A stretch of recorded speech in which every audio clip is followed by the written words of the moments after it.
Bonjour, morning brief du 19 juillet 2019. Pour ce matin, pour faire un peu plus rapidement, puisqu'on a de l'actualité concernant certains émetteurs, donc je cède la parole à Bassem pour commenter le marché, la séance d'hier. Donc je cède la parole à Bassem. Merci Chris, bonjour tout le monde. En fait, le taux d'index perd encore du terrain, moins 0,15 pour la séance d'hier, soit 1,43 depuis le début de l'année et moins 0,28, plutôt moins 0,28 depuis le début de l'année et 1,43 en territoire positif depuis le début de ce mois de juillet. La séance était marquée par un très faible volume. 1 981 donc 452 000 sur les ECF et 200 000 dinars sur une humaine. Donc, réellement, il n'y a pas eu d'échange, c'est un volume purement tunisien, il n'y a pas eu grand-chose de la part des étrangers, à part 4 000 dinars de session. Donc, c'est un volume tuniso-tunisien, meilleure performance CIFAT de 76%, mais bien sûr, après avoir laissé des plumes de rente des semaines, UADH plus de 34%, un dinar 310, et net replan légèrement les couleurs, 10 dinars 300, un dinar plus 1,98%. Côté baisse, l'ATB, moins 5,75%. Donc, de nouveau, donc le titre baisse 4 dinars 750 et Servicom en 4,93% à 770 millim. Donc, c'est une séance réellement sans tendance claire pour le marché. Je cède la parole à Chris. Merci Bassem. Donc, alors je commence par Advia qui a affiché un chiffre d'affaires T2 2019 en régression de 23% en rythme annuel à plus de 20 500 000 dinars. Cette baisse a été accentuée essentiellement par la dégradation aussi bien des revenus de la gamme sous licence, moins 30%, que ceux des génériques, moins 7%. En outre, pas de vente à l'export durant ce trimestre. Sur l'ensemble de l'année, le laboratoire pharmaceutique a vu son chiffre d'affaires décroître de 11% en rythme annuel à plus de 44 451 000 dinars, tiré vers le bas par une baisse de 19% du chiffre d'affaires des produits sous licence et un effondrement de 40% des revenus hospitaliers.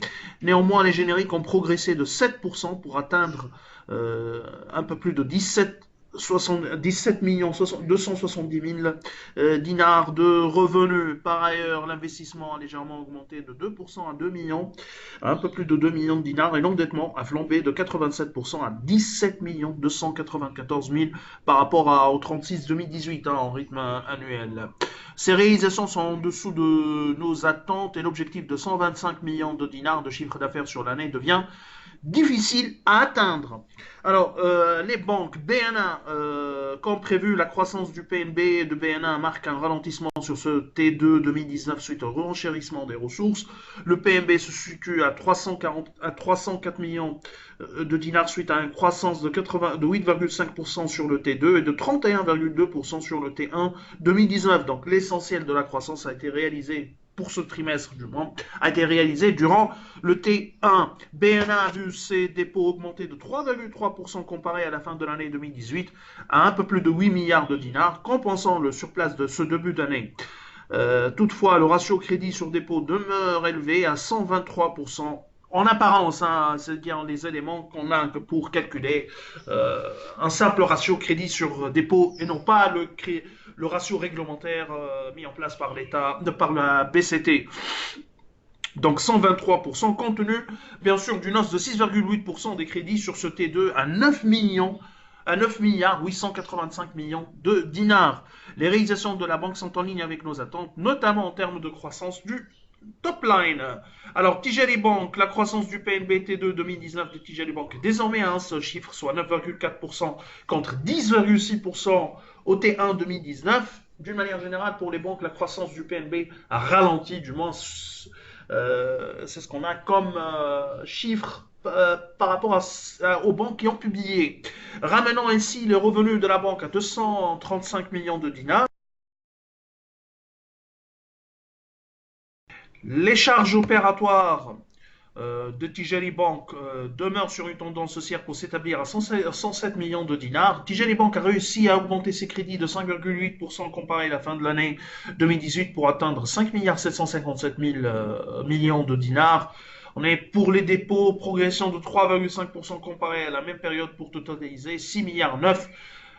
Un ratio calculé sur calculé à partir du rapport entre crédit et dépôt s'établit à 82%, donc à un niveau confortable, du moins en apparence.